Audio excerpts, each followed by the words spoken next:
nhóm stressខ្លាំងគួរតែរកពេលសម្រាកដើម្បីព្យាបាលសុខភាពផ្លូវកាយផ្លូវចិត្តបើមិនចឹងទេ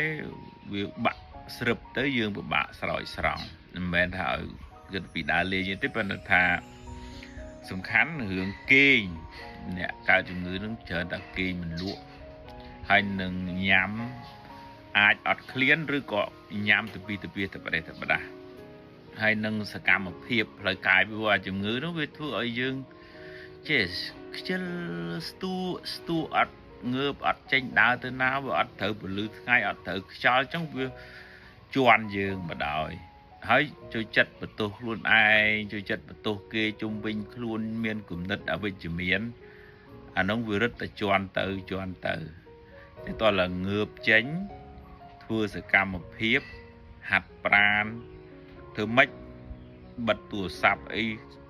ដើម្បីគេងហើយតែគេងលក់ស្រួលវាស្រោចស្រង់ទាំងមកជួរមកទាំងសុខភាពផ្លូវកាយទាំងសុខភាពផ្លូវចិត្តហើយអ្នកគេងលក់នោះវាមួម៉ៅខឹងឆាប់ប៉ះពាល់អារម្មណ៍ហើយកុំចាញ់បោកវានៅស្ទួកត្រូវងើបចេញដើរទៅធ្វើនេះធ្វើនោះមានសកម្មភាពដាប់ធរចម្រើនសមាធិអីចឹងជាដើមទៅហើយហាត់ប្រាណអីដើម្បីឲ្យអាចលនារាងកាយហ្នឹងវាដំណើរការទៅវាធ្វើឲ្យចេញអាសារធាតុដែលនាំមក stress ហ្នឹងវាមិនសូវមួម៉ៅ